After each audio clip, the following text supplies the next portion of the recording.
Jangan pernah sepelekan anak-anak muda. Anak-anak muda kita harus dibawa tabligh akbar. Mereka minta ustadznya bagaimana? Ustadz, pengurus masjid ini komplain, kenapa anak muda nggak mau datang? Tanya, kenapa mereka nggak datang? Tanya, coba tanya. Jangan dimarahi. Anak muda ke masjid, nggak bisa. Tanya dulu, ajak dia dialog. Anak-anak muda sini, kenapa nggak mau ke masjid? Kami nggak mau ke masjid Pak Ustadz, takut. Takut kenapa? Ustadznya ceramah sikit-sikit neraka, neraka, neraka. Oh gitu, iya. Tolong carikan ustadz yang tidak terlalu serius. Jangan cerita neraka aja. Cerita masalah pengalaman cari jodoh, gimana sakitnya meninggalkan mantan. Maka diundanglah Ustadz Felix Xiao. Judulnya apa? Udah putusin aja.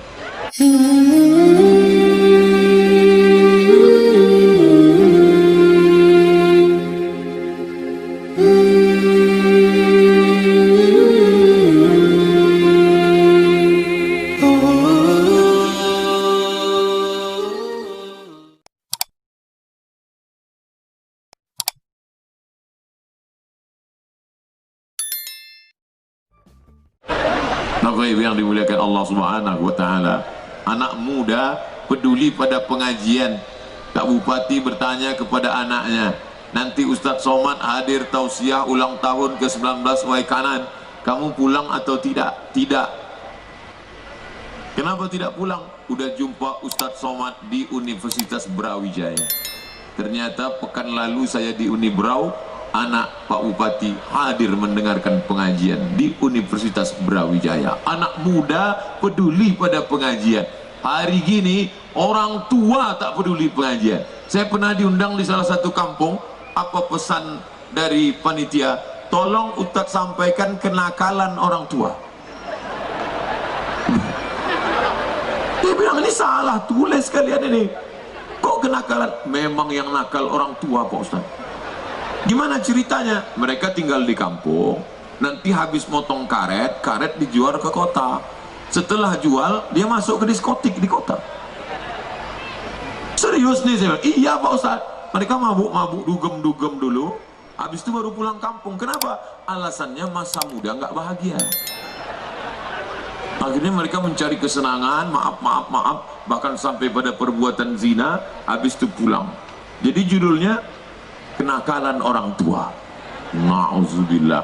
Tapi di Waikanan yang muda hadir pengajian, yang tua juga hadir. Ini anak-anak muda yang sekarang kelas 1 SMP. Kalau dia kena narkoba, kalau dia kena lem, sekarang kelas 1 SMP, SMP 3 tahun. Habis itu SMA 3 tahun. Habis itu S1 3 tahun. Sekarang 2018, 2028 dia sudah menjadi pegawai Pemko, Pemda, Pemprov. Setelah itu yang tidak lulus, boleh jadi dia akan pegawai di perusahaan. Boleh jadi dia akan menjadi anggota legislatif 10 tahun dari sekarang. Yang sekarang SMP, jangan khawatir, mereka akan jadi orang di masa akan datang. Yang dikhawatirkan adalah sekarang dia sudah rusak. Kalau sudah kena narkoba, na'udzubillah. Alhamdulillah, tadi malam bersama bisa duduk bersama dengan Bapak BNN, Badan Narkotika Nasional. Saya dibawa beberapa kali oleh BNN dari unsur agama. BNN itu isinya 3. Pertama dari kepolisian, undang-undang. Yang kedua dari kesehatan, ibu dokter. Yang ketiga agama, Ustadz Somad. Yang pertama bicara undang-undang. Bila Anda mengedarkan ini akan masuk penjara sekian tahun. Bila melanggar undang-undang narkoba akan masuk penjara sekian tahun. Bila Anda menjadi pelanggaran internasional akan ditembak mati. Selesai BNN, polisi. Habis itu dokter ngomong, bila ini kamu pakai nanti akan rusak, gila, sakit, mati. Pokoknya sakit, gila, mati. Yang tadi ngomong penjara, tembak, mati. Yang dokter gila, sakit, mati, tinggal saya. Mungkin mereka berharap saya ngomong enak, marilah kita bersabar, pecandu narkoba masuk surga. Saya mau diminta, gimana Pak Ustadz? Siapa yang pakai narkoba? Neraka jahanam tempatnya, dipancung kepalanya. Lebih ngeri juga Ustadz. Mari kita selamatkan anak-anak muda. Save our children. Selamatkan anak-anak kita semua. Anak-anak tadi subuh di pintu tegak berdiri menyalami saya. Anak-anak kecil tahu Ustadz, luar biasa. Dari mana anak-anak itu kenal sama Ustadz? Karena bapak ibunya dengar ceramah. Betul? Kalau bapak ibunya nggak dengar ceramah, dari mana dia tahu Ustadz? Saya pernah ketemu anak-anak di salah satu kota. Ustadz, salaman sama saya. Terus dia minta foto. Apa? Saya bilang, di HP mama banyak video Ustadz. Saya tanya, bapakmu tahu? Tahu Ustadz. Bapak ibu yang dimuliakan Allah, kalau sudah bapaknya ngaji, ibunya ngaji, anaknya pasti tahu pengajian. Anak Pak Bupati izin sekolah hari ini.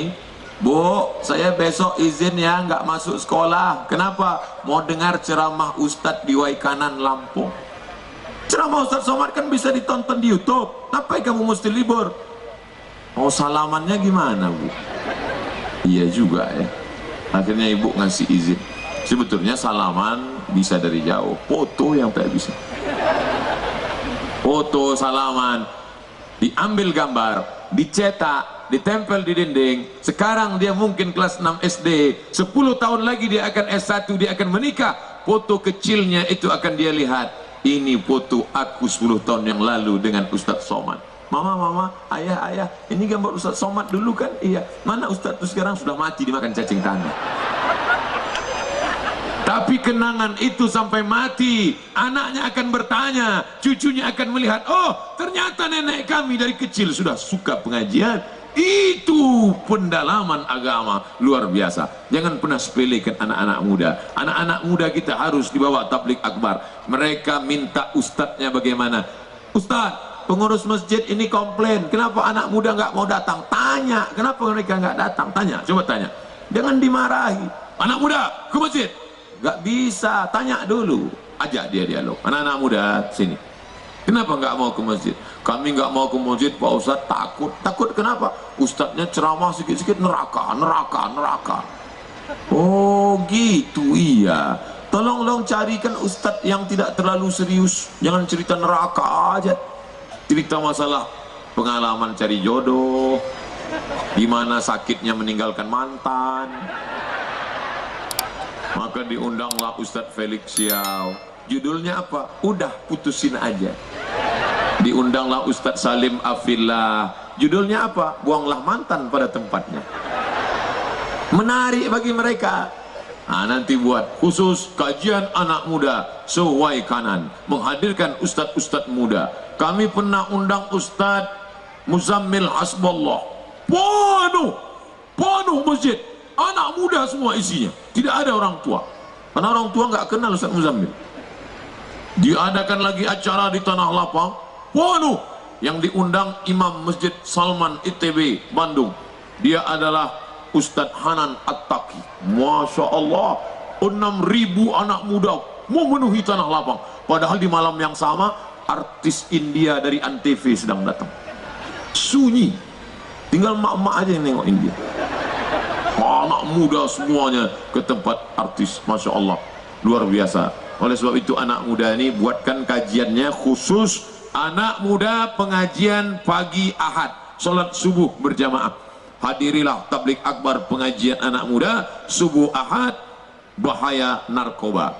Jamaahnya anak muda saja, penceramahnya 3, Ustadz, dokter puskesmas dengan Pak Kapolres. Nanti Pak Kapolres akan menjelaskan. Sebelum ceramah, Pak Kapolres cabut pistol, letakkan di atas meja. Assalamualaikum warahmatullahi wabarakatuh. Semuanya takut, kencing pun takut. Ustadz, kenapa dibuat subuh Ahad? Ahad hari libur. Kenapa dibuat subuh? Karena mengajak mereka membiasakan sholat subuh berjamaah. Kenapa Bapak polisi dihadirkan? Biar mereka tahu, ini loh nak, Pak polisi aja sholat subuh. Pak Dandim hadirkan. Ini loh nak, Pak Dandim aja sholat subuh. Makanya kadang kita bangga, polisi hadir, Dandim hadir, tentara datang, TNI ikut. Makanya ibu-ibu yang suaminya nggak sholat, kasih tahu sama anak, lihat itu, polisi hadir, tentara hadir. Bapakmu baru jadi hansip, udah nggak hadir. Mohon maaf hansip, jangan tersinggung. Ini penting, karena anak muda ini perlu tokoh. Mereka ingin tokoh. Kalau yang dihadirkan di depan ustadz, salah ustadz. Saya nggak mau lah jadi ustadz, nanti kurus macam Ustadz Somad. Maka jangan ustadz aja, hadirkan di situ. Dokter, nih kalian kalau mau jadi dokter, nih contohnya. Mau jadi tentara, nih contohnya. Mau jadi polisi, nih contohnya. Mau jadi bupati, ini contohnya. Mereka ini berhasil semuanya karena berhasil manajemen waktu diarahkan oleh orang tua. Saya untuk nanya-nanya enggak mau. Tak mau saya tanya bapak kerjanya apa, saya hanya mendengar saja. Assalamualaikum Ustadz Somad, saya orang tuanya Pak Bupati, saya ini guru, istri saya juga guru. Oh, baru saya ambil kesimpulan. Seorang bapak yang guru digugu dan ditiru, ditambah seorang ibu yang guru digugu dan ditiru, ketemu bapak yang guru, ibu yang guru, lahirlah anak-anak yang insya Allah berhasil di masa akan datang. Amin. Nih kita perlu belajar. Maka kalian yang lajang-lajang yang belum menikah, carilah guru sebagai istri kalian. Adapun yang sudah nikah, cukup itu aja jaga. Jangan pulang dari sini, mama nampaknya aku harus cari guru. Karena guru itu sabar. Guru itu kan selalu sabar. Dia ulangi sekali lagi, ulangi sekali lagi, ya kan gitu. Kalau polwan enggak, ulang. Kalau tidak awas. Bapak Ibu yang dimuliakan Allah Subhanahu wa taala. Oleh sebab itu, buah tidak terlalu jauh jatuh dari pohonnya. Kecuali buah itu jatuh ke sungai atau dilarikan burung. Maka bapak-bapak yang baik, ibu-ibu yang baik, terbalik Pak Ustaz, oke, ibu-ibu yang baik, bapak-bapak yang baik akan melahirkan anak-anak muda yang baik insyaallah. Jaga ini anak muda. Kawan saya ngajar di sekolah, mohon maaf kalau tidak layak ini cerita. Ngajar di sekolah, nangkap HP anak SMP, dibawa ke kantor karena nggak boleh main HP. Jangan main HP ketika belajar. Dibawa ke kantor, diperiksa. Maaf, isi HP itu film porno saja. Dipanggil anak itu, kamu download ini? Enggak pak, punya papa. Ini kan anak-anak ini rusak karena orang tuanya rusak.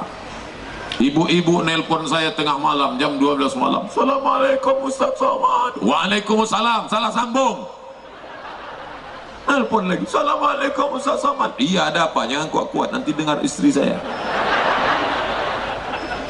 Suami saya sedang di ruang tamu sekarang Pak Ustadz. Ngapain dia di ruang tamu? Pesta narkoba sama PSK.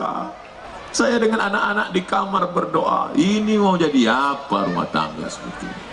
Maka bersyukurlah ibu-ibu yang suaminya tadi malam masih mengambil air, memercikkan ke wajah, ngajak sholat tahajud. Bangun! Itu kalau nikahnya udah 20 tahun. Tapi kalau yang baru pengantin baru kemarin, wake up my honey, wake up my darling. Mereka pun sholat tahajud. Usalli sunnat tahajud rak'ataini ma'muman imaman lillahi ta'ala. Allahu akbar. Bismillahirrahmanirrahim. Yasin wal Qur'anil hakim. Innaka laminal mursalin. Apa kata mertua di sebelah? Masya Allah mah, nggak salah milih mantu kita. Coba dengar bacaan Qur'annya. Iya ya. Mereka pun keluar melihat pintu kamar terbuka. Mereka tengok, rupanya TV belum mati.